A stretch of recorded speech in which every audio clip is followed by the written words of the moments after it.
So today, folks, we are going to do question number 11 to question number 20. We are going to do solutions of this chapter, that is motion in a straight line. In our previous lecture, we had solved from question number 1 to 10. So question number 11 says, read each statement below carefully and state with reasons and examples if it is true or false. A particle in one dimension motion. It is basically one dimension motion is there. Statement A is there with zero speed at any instant, may have non-zero acceleration at that instant. So let us see, in case of if a ball is thrown upward, then at the topmost point, what happens? V becomes zero, but acceleration is not zero, and that is gravitational acceleration. It is always there on the ball.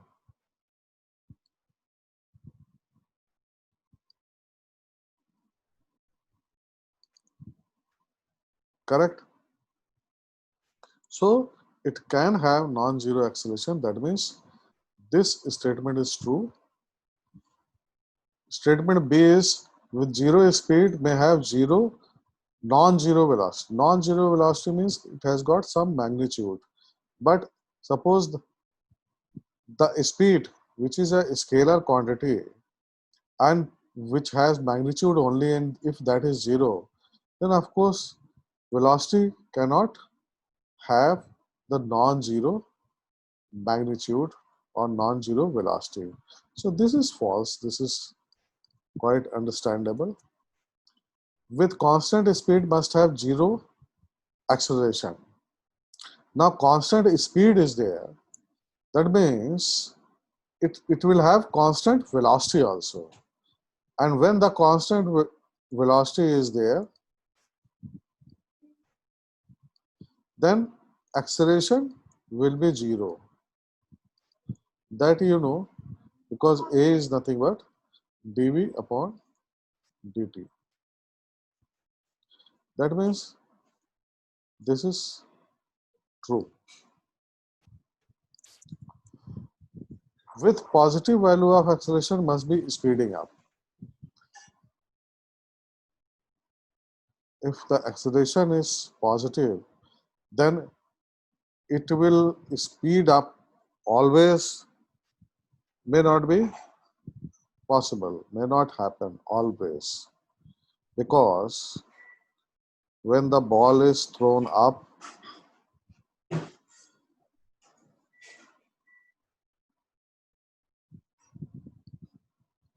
if we choose the frame of reference as that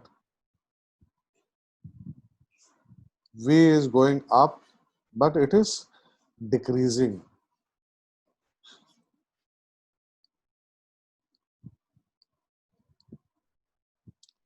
Whereas acceleration is always there on this. So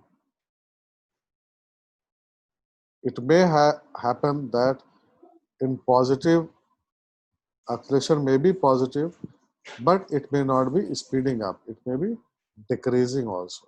So this is false. Correct? Now we will go to the second question. Second question says, 12th question says, a ball is dropped from a height of 90 meters. Ball is dropped like this. This distance is 90 meters. Now, after each collision with the floor, the ball loses 1/10 of its speed. That means the ball, whatever speed it is achieving here, while rebounding, it will have 9, this speed it will have, and then it will go up, and then again it will come down,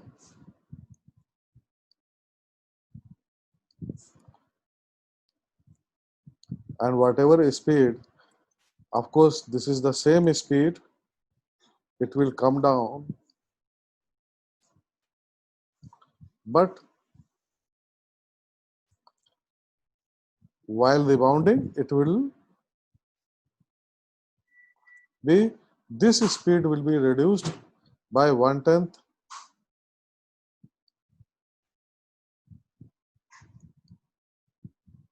and this will be the speed on the third bound. Correct? So this is the basically question. You can graphically, let us see,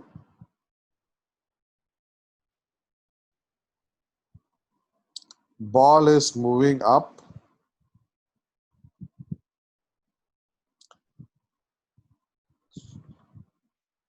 so this is suppose VT graph, this is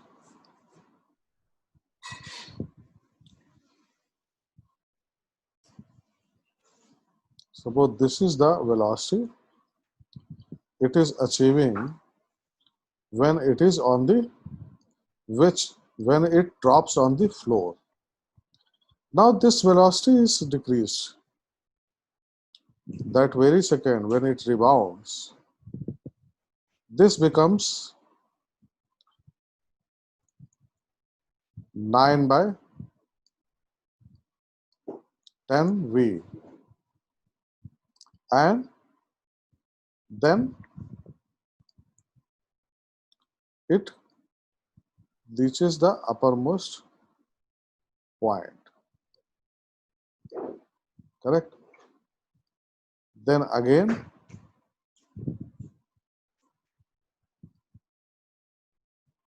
it will move back towards the floor like this.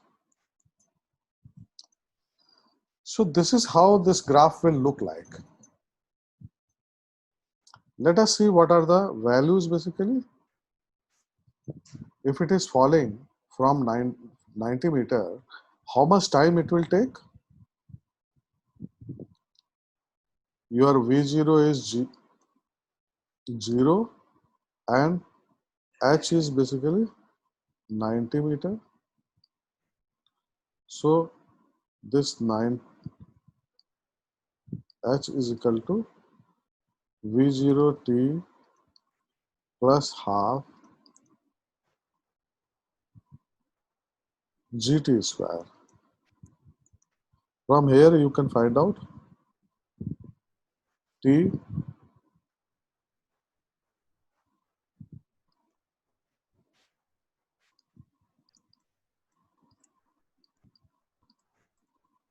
suppose this is this you can find out 90 into 2 divided by 9.8. This will be T. This is how. So from top to bottom it is taking this T comes out, suppose after the calculation this is T1. So this is taking time T1. Then of course with 9V10 velocity it will again go up.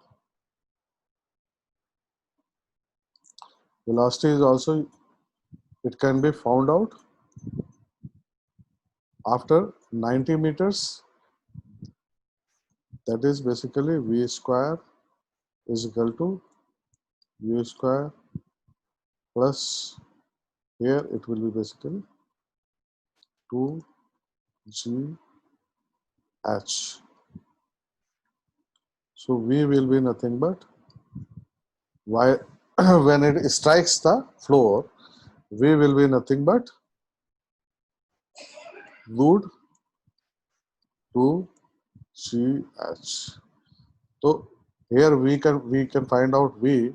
In the next rebound, it will be 9v by 10, and we can again find out the time. And this 0 to 12 second, we can move on like this. This t1 will be there. Then of course, after rebounding with 9v by 10 velocity, suppose t2 time is there, then it will again come as with the same time. Then of course it will have t3 time. So all these things we can add up. Just see, within 0 to 12, we can draw this graph like this. This is 9v upon 10. So all these things you can draw on your own. This is my purpose is basically to give you the idea how you can solve these questions.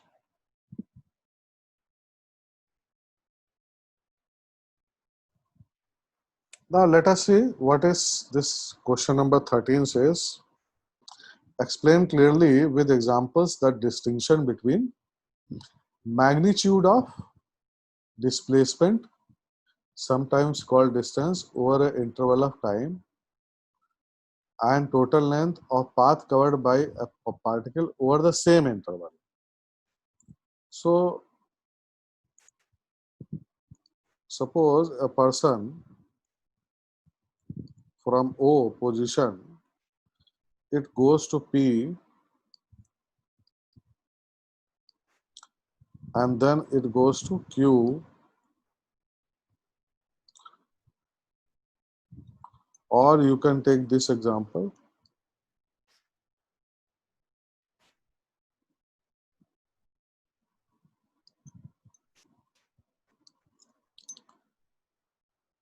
A person which is at O, it goes to P,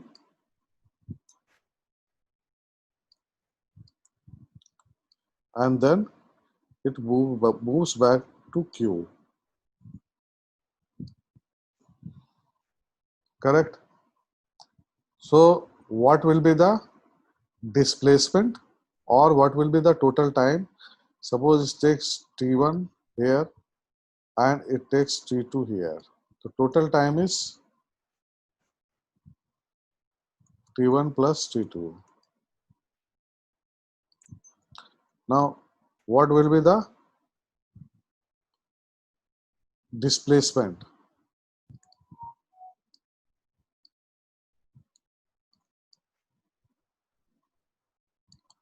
Displacement is nothing but OQ.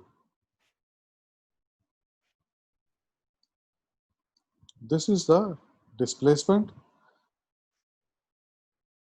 which is this distance. Because displacement is nothing but the shortest distance from initial point and final point. And total path length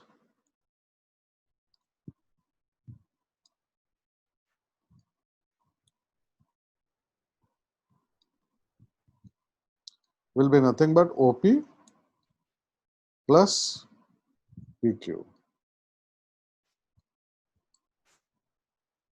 Correct? So this is the distinction between displacement and total path length. The displacement and total path length, they are happening within the same interval of time. Means this displacement is taking place in time t only, and total path length, this total distance, it is also taking place in time t. But of course, magnitude wise, if you see, displacement is less, total path length is more, as is visible from the figure. Now what about B part? magnitude of average velocity over a interval of time and the average speed over a same interval of time. So average velocity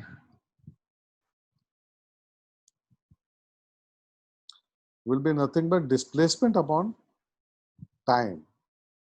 So that means OQ divided by T, and average speed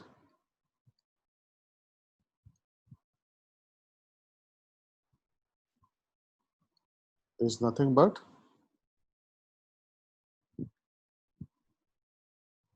OP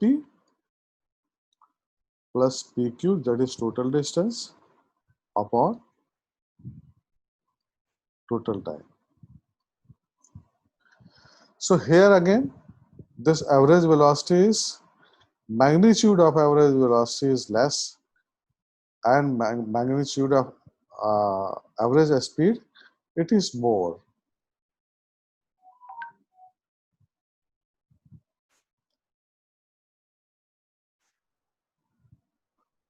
So part B, it says show in both A and B that second quantity is either greater than or equal to the first.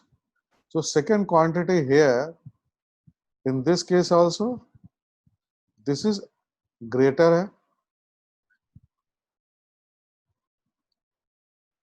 It can be equal if, suppose it does not move back, then of course it goes only to OP, then of course then average this displacement and total path length will be same. And in the similarly, average velocity, magnitude average velocity less than average speed.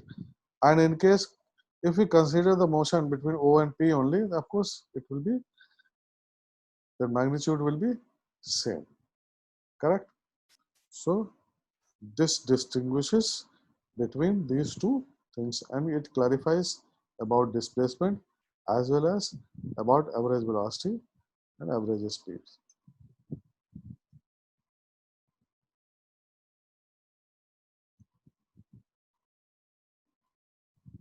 Now we will see question number 14. A man walks on a straight road from his home to a market 2.5 kilometer away with a speed of 5 kilometer. Suppose this is the origin and this is the market, or you can say this is the home, and this distance is 2.5 kilometer.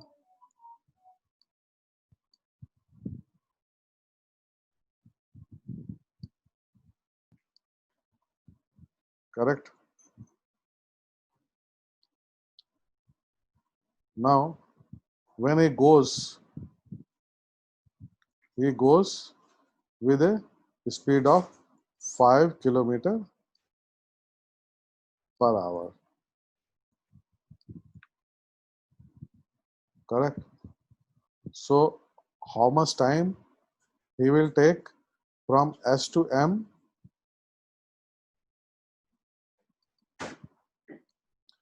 Time will be nothing but 2.5 upon 5 or half hour, or you can say 30 minutes.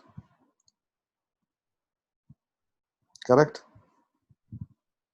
Now when he comes back from this market, he comes back with a speed of 7.5 kilometer per hour.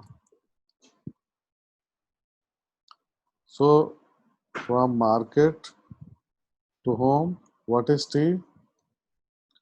It is 2.5 divided by 7.5, or you can say 1 by 3 hour, or we can say 20 minutes. So while going and while coming, it takes total time of 50 minutes. So magnitude of average velocity. A part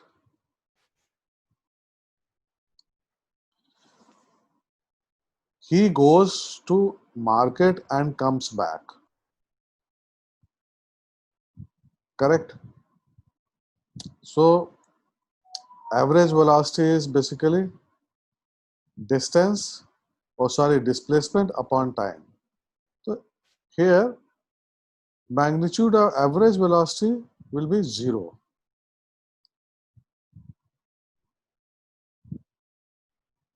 Correct?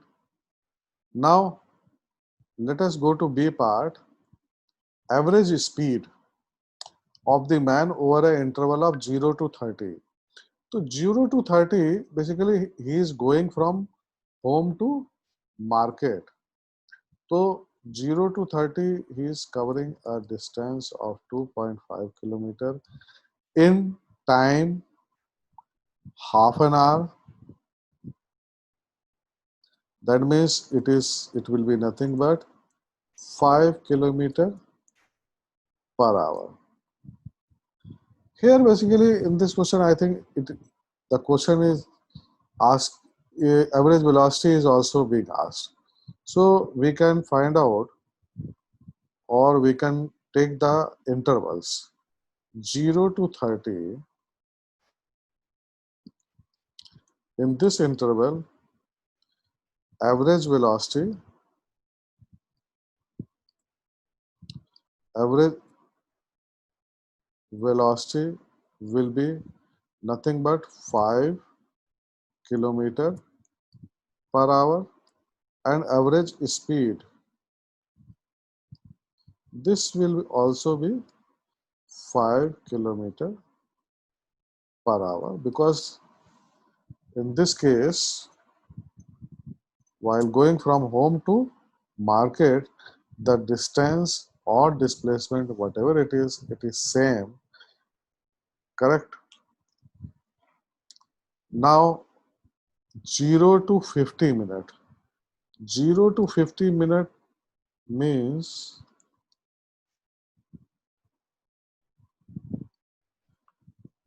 30 plus 20, it takes 50 minutes to return. Then means at 50, after 50 minutes, he will be at home. So what will be the displacement? That will be 0. That means average velocity will be 0, and average speed will be nothing but total distance is 2.5 plus 2.5, and total time is 50 minutes. 50 upon 60 hours means this will become kilometer. Correct? Now what about 0 to 40 interval? 0 to 40 interval, after 40 minutes he will be in between the home and market while returning back from the market. So these things you can calculate displacement. Displacement will be of course only 1.25, and or you can say average velocity will be, displacement is 1.25 kilometer, because it is the only remaining distance, and of course it is achieving in 40 minutes, and average speed will be nothing but 2.5 plus of course 1.25 another path length, that is what. So this is how you can solve this question.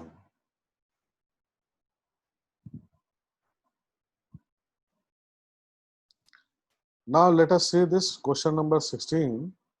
Look at the graphs A to D and carefully and state with reasons which of these cannot be possibly represent one-dimensional motion of a particle.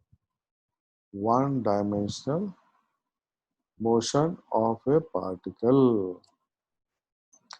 Now let us see first one.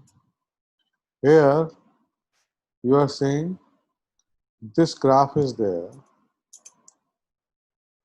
If you see, suppose if I cut like this, then at time t dash, we are having two positions. So no body can have two positions at the same time. Correct? So this cannot be a graph, correct graph.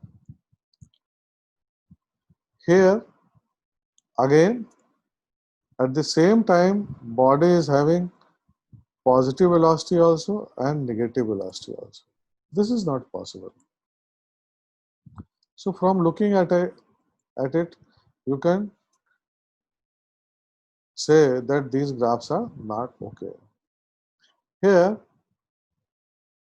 speed is there with respect to time, but we know that speed is directionless.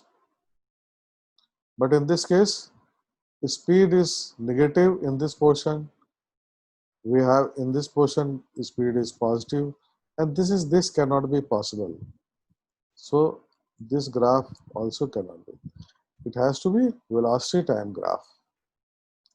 Now this says total path length with respect to time.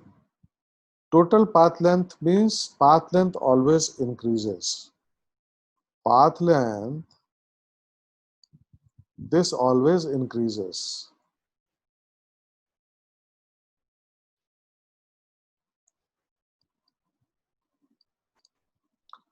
Here it is decreasing. It is increasing in this portion, but in this portion it is decreasing. So this cannot be possible. It can happen with the displacement point, but for path length it is not possible. So this graph is also not possible. I hope you understood this.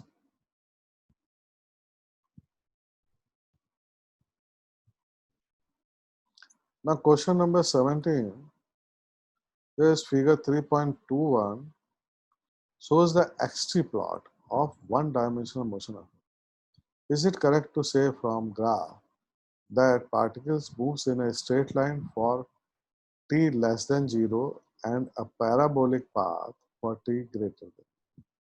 If not, suggest a suitable physical context of this. Basically, the thing is this graph, which is it looks this the body is at rest in this portion,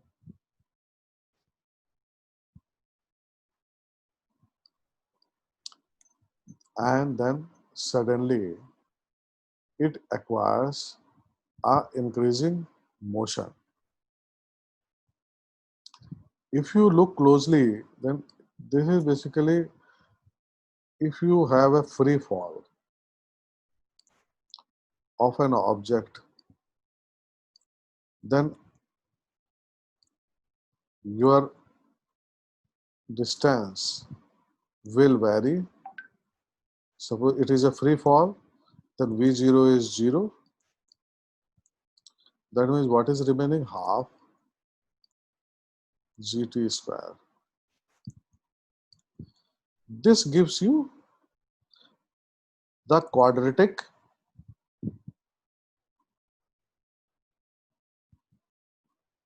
graph between distance and time.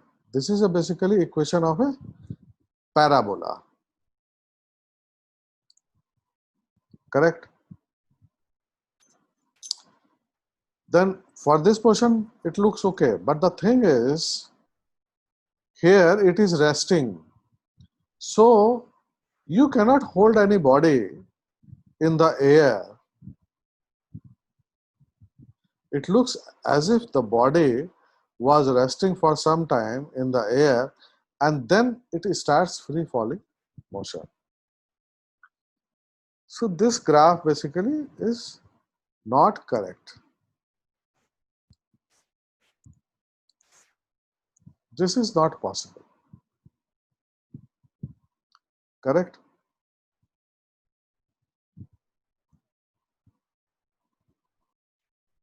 Now we will say question number 18. A police van moving in a highway with a speed of 30 km/h fires a bullet at a thief's car speeding away in the same direction with a speed of 192 km/h. If the muzzle speed of the bullet is 150 meter per second, with what speed does the bullet hit the thief's car? Correct. So here basically a police van is there.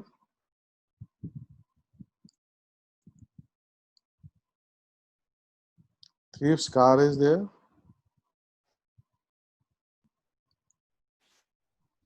It is moving with 30 km/h and it is also moving what 192 km/h.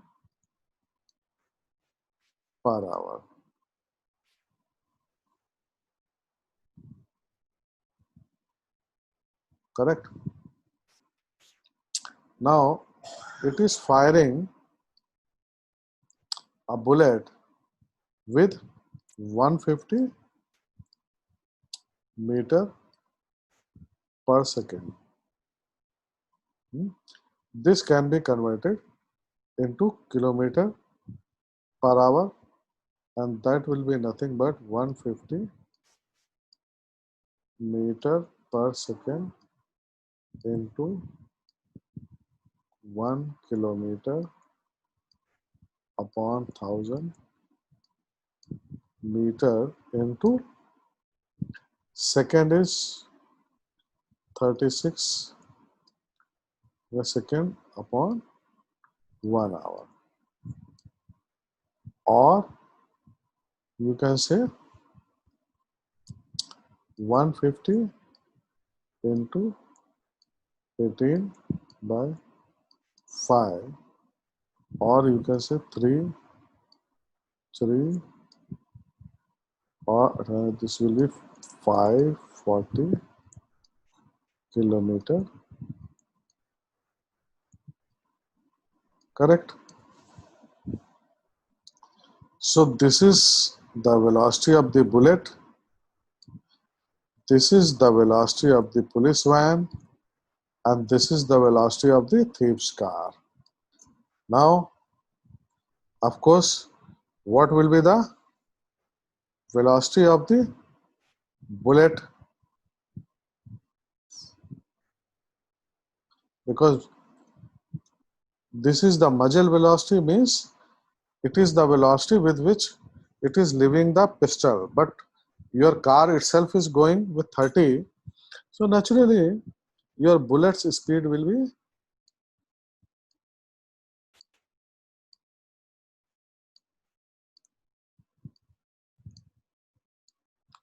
30 plus 540. It will be nothing but 570.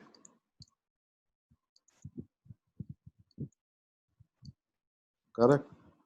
Now, with which velocity it will hit the thief's car? Bullet is moving in this direction. Thief's car is also moving in this direction. So what will be the bullet's speed with respect to thief's car? That is V B T will be nothing but VB minus VT, or 570 minus 192. So this is how, this is the speed with which it will hit the thief's car. So the more speed it is running means this difference will be less, and of course the damage which it is going to cause the thief's car will be less. That's why a thief always runs its car very fast. So this is the question number 18. Now we will see question number 19. There are three graphs and we have to, basically in this graph you see this portion is stationary, means no distance is being covered, means it is body is at rest. Then of course it is, this is having velocity is increasing, then whatever body is there it returns, and velocity is with constant, velocity is constant because the slope is constant, velocity is constant, and ultimately at this point this body becomes at rest. So it looks as if somebody, the ball is there, he kicks this ball, it moves, the ball is resting, that is this portion. Then when he kicks the ball, it is going with constant velocity,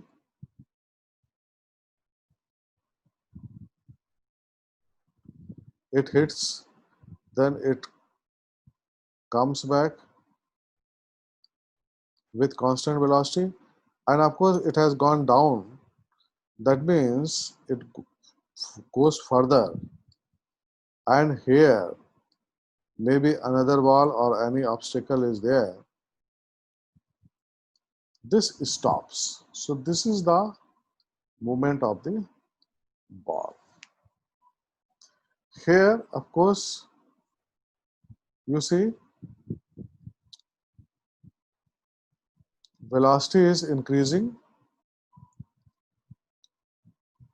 or you can say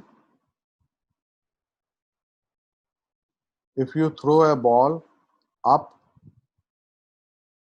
then what happens? Velocity decreases. At the topmost point, v becomes 0, and then it starts back. Here, again, it rebounds.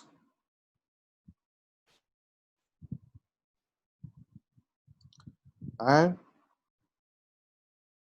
at the topmost point, it velocity is again 0. Now, let us see this graph. Here, this, you are throwing the ball up with some velocity. It is becoming 0 when it is at the topmost point, and then again it is returning back. That's why this direction is, these two directions are opposite to each other, correct? And here it hits the floor, suppose, and it loses the velocity, correct? So this is the velocity it is losing, and with this loss in velocity it will again go up, and then it will move the topmost point, sorry, not topmost point, it is moving the floor again while rebounding. It will start from here like that. This is basically a case of rebounding the ball, where while rebounding it loses the velocity.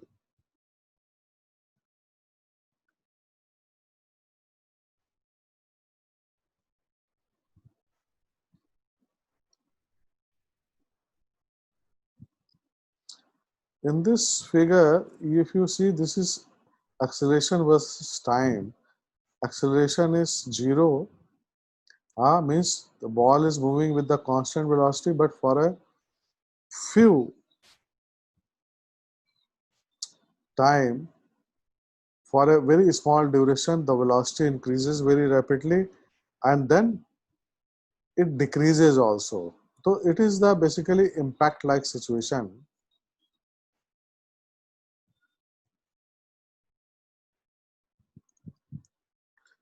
Acceleration is increasing and decreasing within the short period of interval of time. That means a ball is coming to the bat, accelerating, coming to the bat, and the batsman hitting the ball back. Correct? And so this is the graph of the ball hitting the bat and rebounding from the bat in a very close interval of time. Now we will go to the next question. Figure 3.23 gives the xt plot of a particle executing one-dimensional simple harmonic motion. We will learn about motion in more detail in chapter 14. Give the signs of the position, velocity and acceleration variables of the particle at t is equal to 0.3.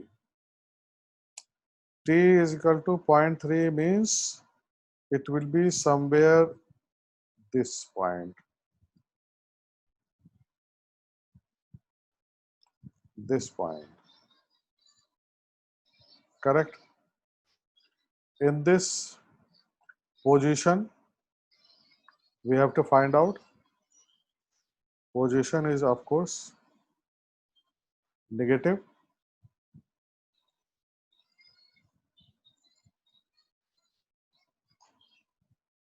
And velocity, it is also negative. What about acceleration? Acceleration is defined, it is a wave equation. Acceleration is defined like this. This is the angular velocity. And this is, now when x is negative, of course acceleration will be positive. What about 1.2 second? 1.2 second will be like this.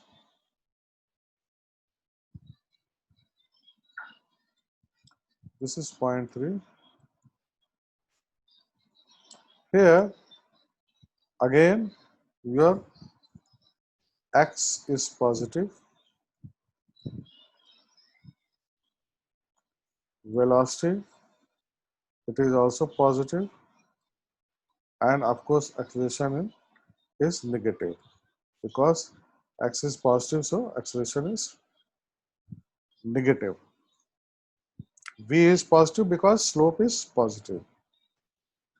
In this case, minus 1.2 will be like this.